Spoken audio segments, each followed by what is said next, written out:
Hi, I'm Don from DonDronesOn, and welcome to episode 3 of my Q&A series. For today's session, I've grouped together 3 questions related to people and drones. Now, if you have a question, drop me an email at dondroneson@gmail.com, and you may see it answered in a future video.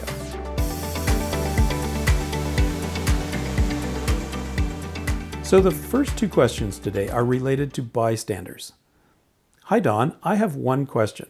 With an advanced certification, how close can I fly to people who are directly involved in the operation, specifically with a Phantom 4 Pro, during a wedding? Can I fly over people? Thank you. Clearly, this person does know about bystanders based on the phrasing of the question, but let's cover that element first. Transport Canada defines a bystander as a person near a drone operation who is not directly involved in that operation.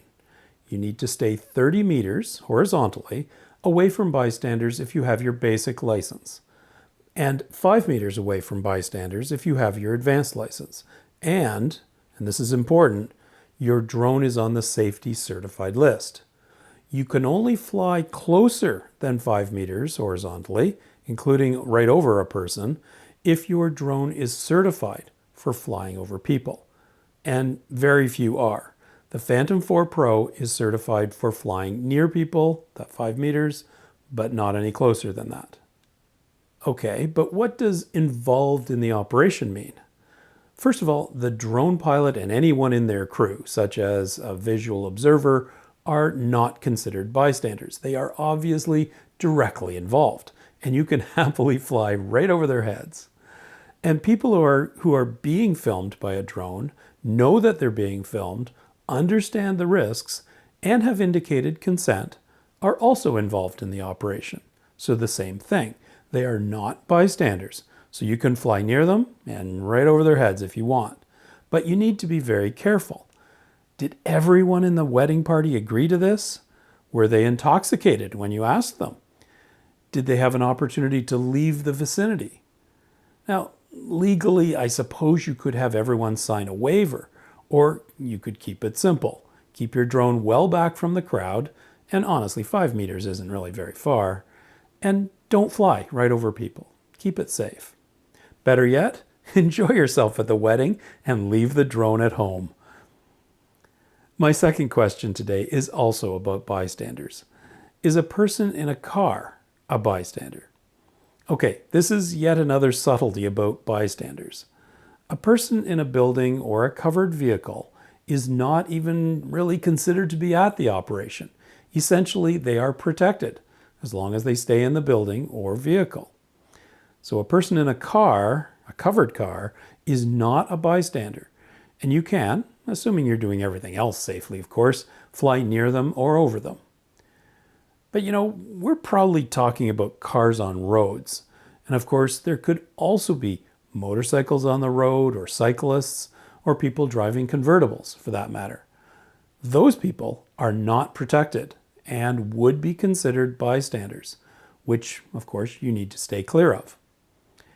And you need to be flying in such a manner that you don't introduce a distraction to the drivers on the road as well. So if you're inclined to fly near or over a roadway, please be very careful. And better yet, stay well back from the road and be considerate. And speaking of vehicles, we come to question number 3. Hi, Don. Can I fly a drone to film myself while riding a bicycle? Well, that's an interesting one. A couple of things come to mind here. First of all, Regulation 901.37 says that you can't fly a drone while operating a moving vehicle, vessel, or manned aircraft. But is a bicycle a vehicle? Well, according to the Canadian Motor Vehicle Safety Act, a bicycle is not a vehicle because that act excludes things powered by muscular power alone. But the Ontario law, just as one example, is exactly the opposite and explicitly includes muscular power in the definition of a vehicle. So clearly, whether or not a bicycle is a vehicle depends on where you live. It is a vehicle in Ontario, for example. But more importantly, It doesn't really matter whether it's a vehicle or not. You need to be flying your drone with your full attention, your wits about you, and keeping the drone in visual line of sight. Can you do that and ride a bicycle at the same time? Probably not. And if you use a follow me feature to track your bike, that kind of feature is considered an autonomous form of operation, covered by Rule 901.32, which says that you must be able to take immediate control of the drone at all times. And again, this is unlikely if you're biking. So my recommendation, if you really want footage of yourself on your bicycle, have someone else fly the drone and keep yourself and the drone safe. Well, there we have it. 3 more interesting questions and answers related to people and drones in Canada. Send your questions to me at DonDronesOn.com and you may see them answered in a future video. In the meantime, thanks for watching. Safe and happy flying.